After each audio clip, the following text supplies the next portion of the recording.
Hello friends, welcome to Crackgate CSC, and in this series of database we are continuing with our lectures on file organization and indexing. So in this video we will be discussing what is spanned organization, what is unspanned organization, what is the block factor for the index file and what is the block factor for the general database file, and what is the access cost or the IO cost, right?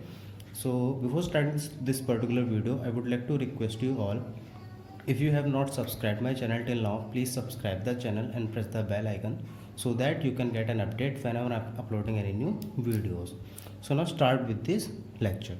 So records in database file can be organized in two ways.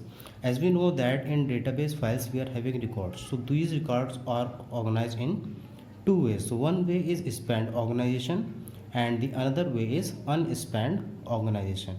So what is the difference between unspanned organization and spanned organization? Let's see. See, the records allowed to span in more than one block. That means if the records are allowed to span, then it will be known as spanned organization. And if the complete record is in one block, that means here it is not allowed to span. That means if a complete record is in one block, then it is unspanned organization. That means the record is not allowed to span in more than one block. Here the records are allowed to span in more than one block. So how we can understand that? See, we are having a block size of 1000 byte, right? And the record size of 400 byte. So first of all, let this is a database file, right? This is the database file and the block size is how much? 1000 byte. Let's say this is a block of 1000 byte. Similarly, there will be blocks of 1000 bytes only, right? So all the blocks will be having same size. Now here the record size is 400 bytes. So what does it mean? That if I put one record here and another record here, I will be having some space available.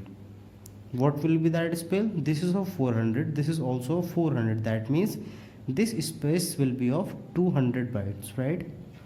And because we are having 200 bytes over here, that means we can start our third record from this particular place. Like I can store it in such a way that it will be covering 200 in the first block and the remaining 200 in the second block. So this kind of record, if this is allowed in the organization, then it is known as spanned organization, because you can see that here the record R3 is spanned in two blocks, that is it is in first block also and it is in second blocks also.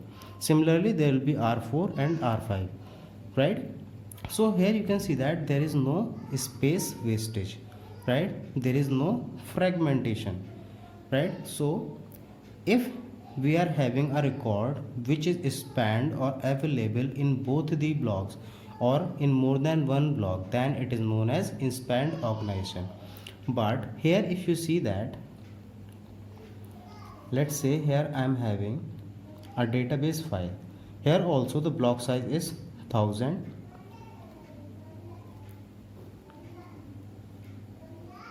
Here the record size is same as 400.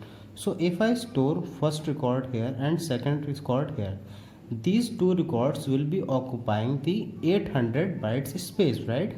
Because 400 byte for each. Now here some space will be left out. What will be that space? That space will be nothing but 200 bytes. So here the complete record has to be in one block. That means we are not allowed to use this particular space. That means we have to record the third at this place and fourth at this place. Again there will be 200 bytes left, right? So this particular space which is available inside the block, so if there is such space which is available or which is wasted in the block, it is known as internal fragmentation. Wastage of memory inside a block. So you can see that this is the wastage of memory in a particular block. So it is known as internal fragmentation. So in this particular spanned organization, it is possible to allocate database files without any internal fragmentation, because you can see that there is no memory wastage. And if there is no memory wastage in a database block, this is a database block, then we can say that this is spanned. So this is a difference between spanned and unspanned. In unspanned organization, see, we are not allowed to store the information here, so internal fragmentation is possible. Therefore it may not be possible to allocate the database file without internal fragmentation, right?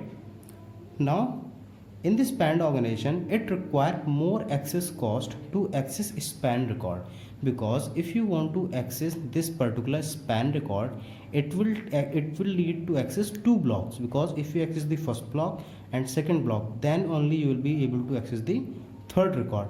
But here you can see that it required less access cost to access record, because here the complete record is available in one block, so we need to access only one block to access the record, right?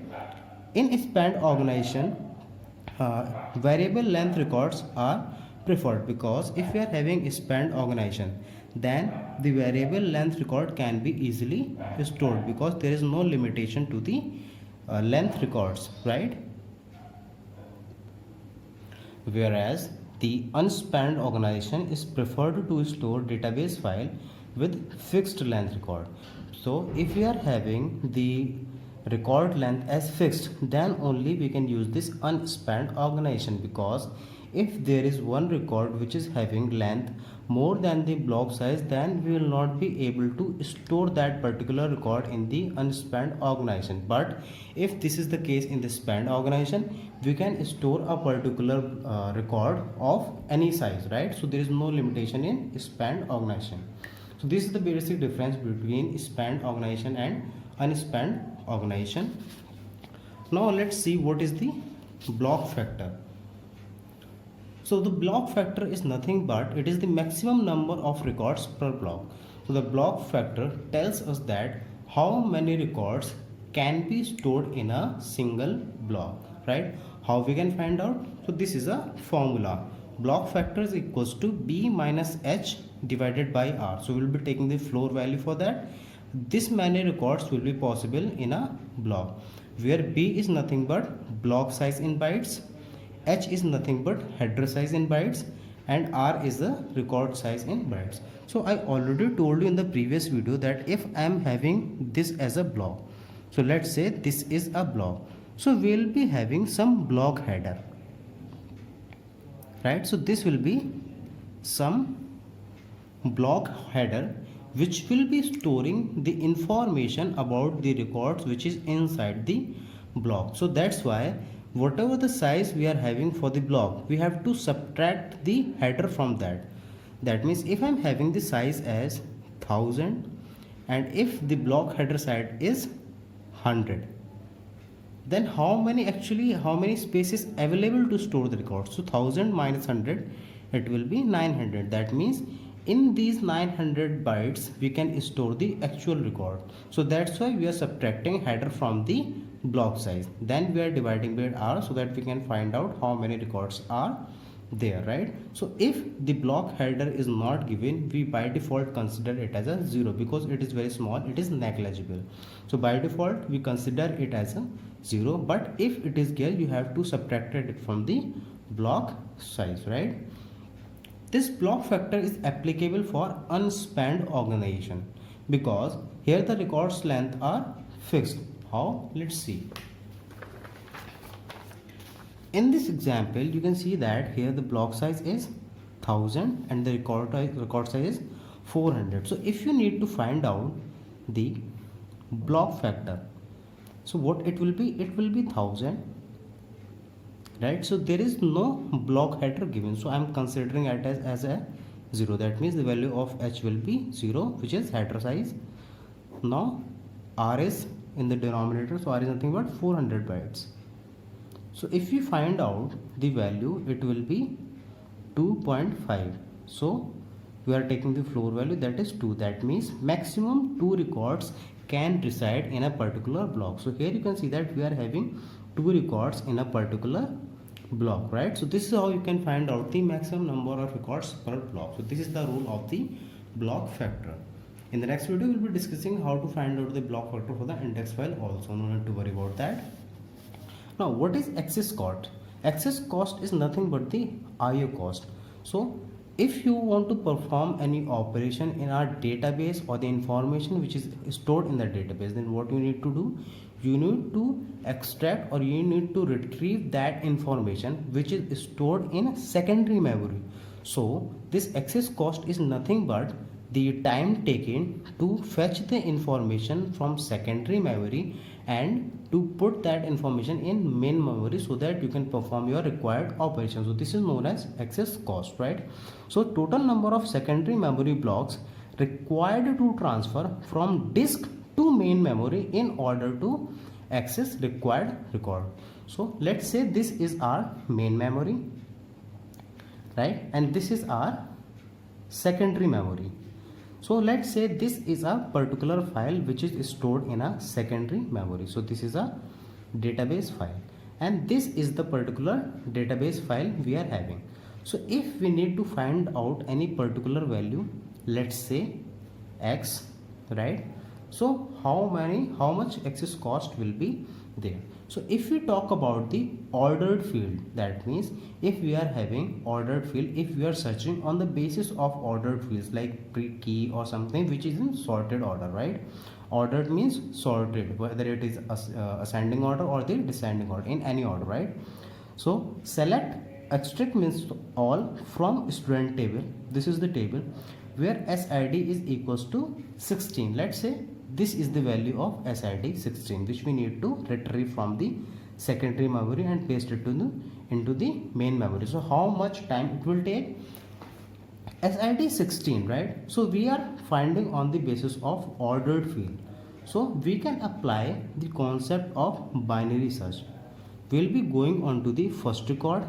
We'll be checking whether the SID is equals to 16. No. Then we are multiplying by 2. That means 2 into 1. So we'll be moving on to the second block, right? Here again we will be checking whether the SID is equals to 16. So here also SID is not equals to 16. So this is second block. Again we will multiplying by 2.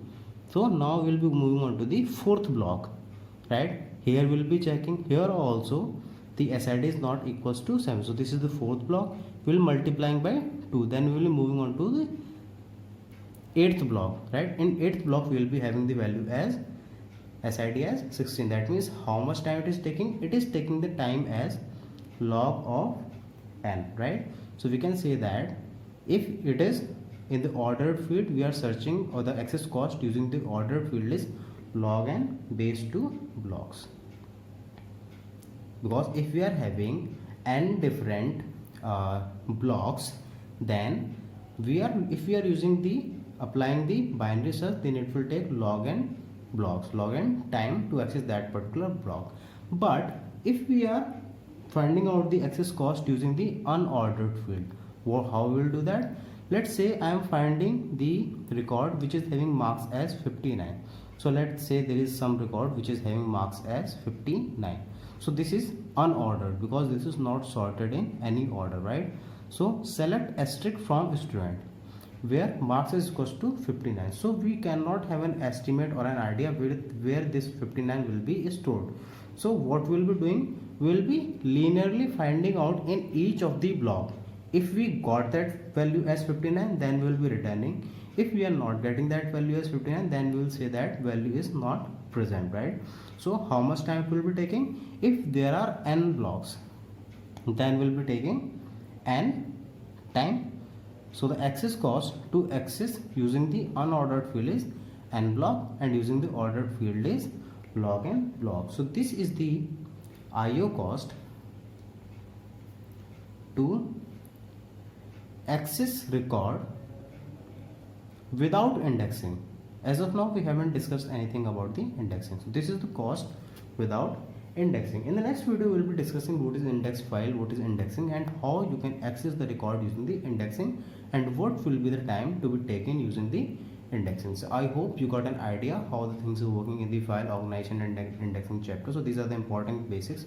On these basis we'll be discussing some questions also in the later videos. So if you found this particular video useful, like this video, share it with your friends, and if you are not subscribed till now, subscribe the channel and press the bell icon so that you can get an update whenever I am uploading any new videos. In case if you are having any doubt, any query regarding to any subject or any question or related to the preparation strategy, you can just send your your query on my Facebook page or group. I will provide you the link in the description.